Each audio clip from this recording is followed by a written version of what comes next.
that the school year has ended, you both have been accepted in a new temporary care homes starting this afternoon. So temporary care means it's lasting for a limited time, which also means it's not permanent. So it's not 100%. They're not always going to be there. Things can change. Jerry asked the same thing. I was thinking, together? Why do you think Jerry and Bud were thinking the same thing? Why were they thinking together? So why do you think he asked this question, like together? Take a few seconds to think about why do you think they said, oh, together?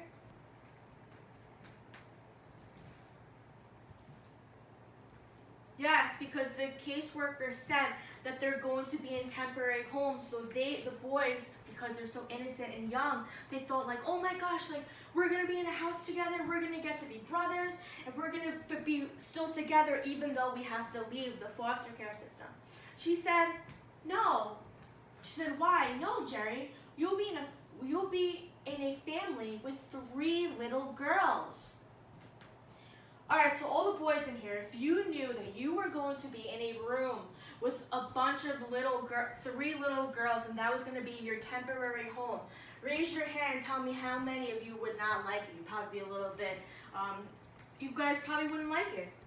Unless you do like girls and like sisters and stuff, then obviously you would. So it says, Jerry looked like he just found out they were going to dip him in a pot of boiling milk. Why would Jerry feel this way? The fact that his facial expression was probably like, oh my gosh, like what's gonna happen if I get into this house? There's 3 girls, they're gonna drive me crazy, I don't know what to do, and like I don't even have Bud next to me. And Bud, she looked at some papers she was holding.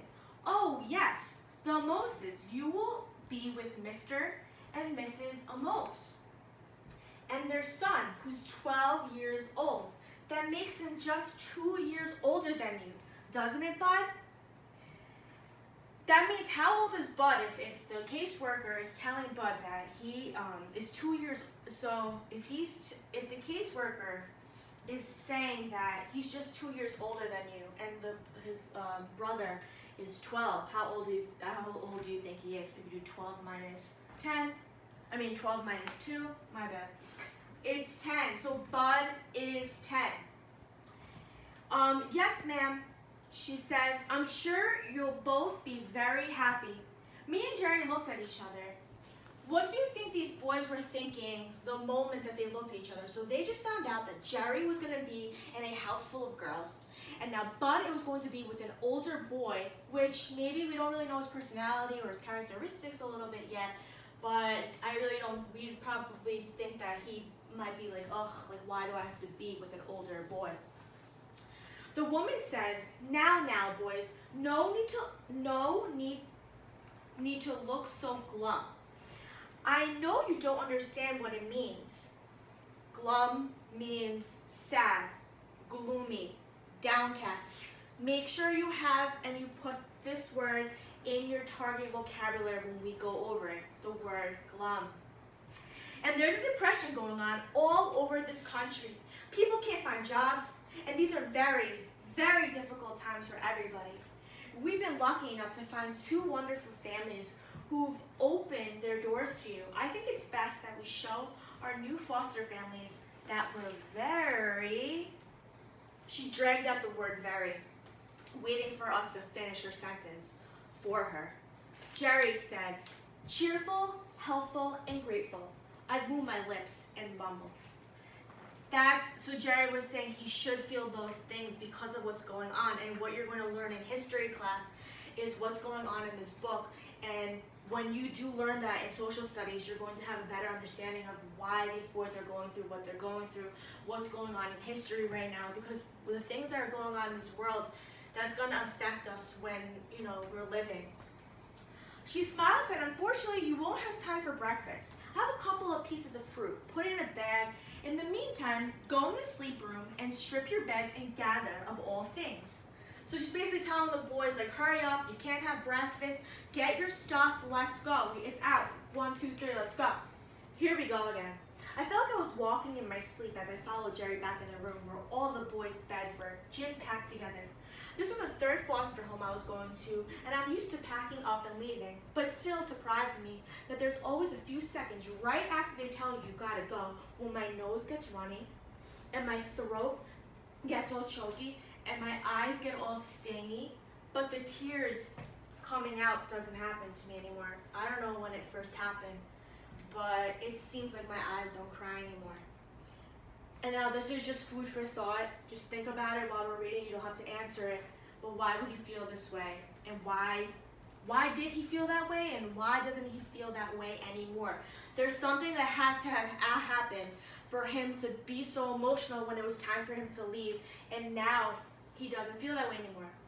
And Jerry sat on the bed, and I could tell he was losing the fight not to cry. So basically he was just like trying to fight back his tears. And you know when you're like, you did something wrong and your mom or dad or your guardian's like, oh my gosh, we're gonna get in so much trouble, and you know that they're gonna be yelling at you, but you don't want to cry because you want to feel strong enough not to cry. So you hold everything in and like you're kind of choky inside. So that's exactly how these two boys are feeling. Tears were popping out of his eyes and slipping down his cheeks. That's how Jerry took the news, and that's how he was feeling. He was crying, he was just upset, and he was sad. I sat down next to him.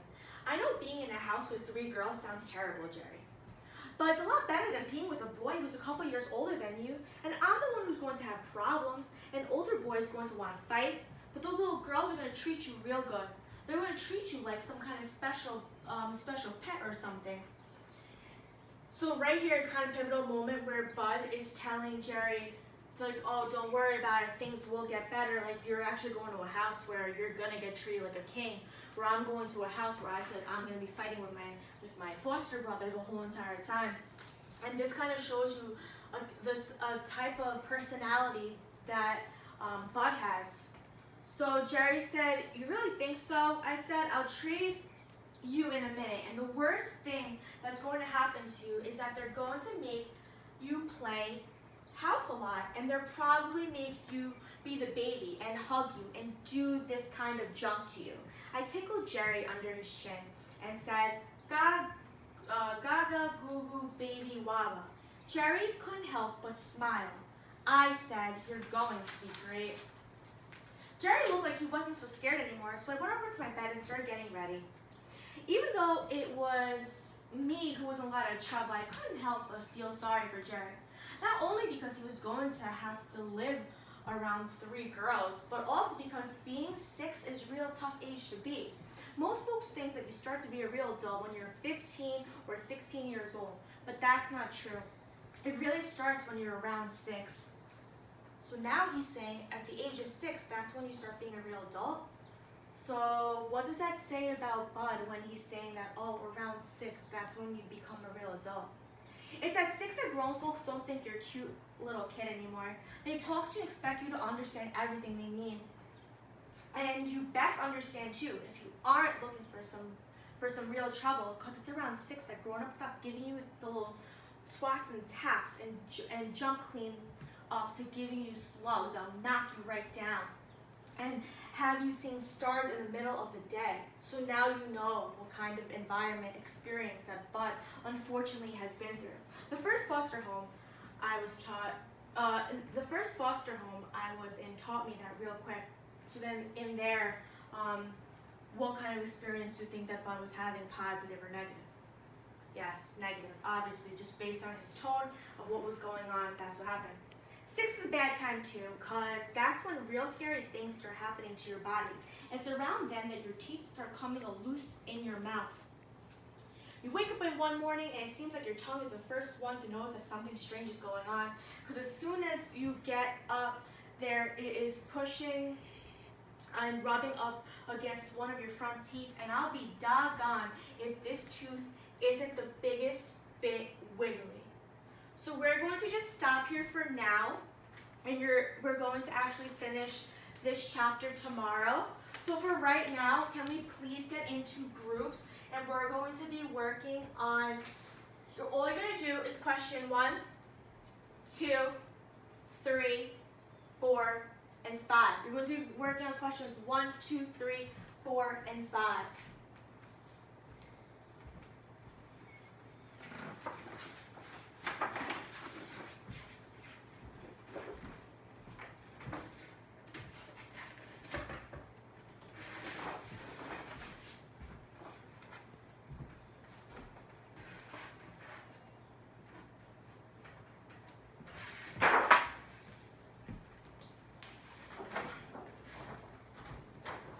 So for question 1, it says, what is the setting of this novel? Flint, Michigan, during the Great Depression. What news did Bud and Jerry receive in the beginning of this chapter? The caseworker found foster homes for them.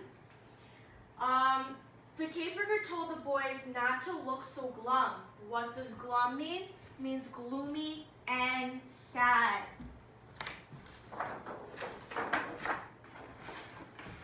Why were the boys so glum?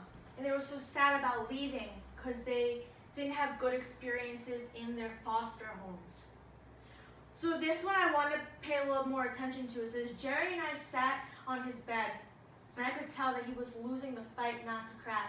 Based on this sentence, what emotions were the boys feeling and why? So as the boys were sitting there without talking, they were sad and they were not ready to leave. And you could say that they were even a little afraid. So those are the questions for number 1 through 5. Tomorrow when we read the rest of the book, the rest of the chapter, we're going to go over the last 2 questions and then we're going to summarize chapter 1 together. And just for now, the exit ticket, you're going to just tell me, describe Bud in 1 word. So you're going to take an index card out of your desk and you're going to write down the word Bud, and you're going to write down 1 word that so far you think that Bud represents. So you could say, I'm not going to give you examples, but just based on what we read, what do you think, who's Bud, what kind of character does he have? And you're just going to write 1 word. You're going to keep it on the right corner of your desk. So when that period ends, I will come around and collect it. So please do that now.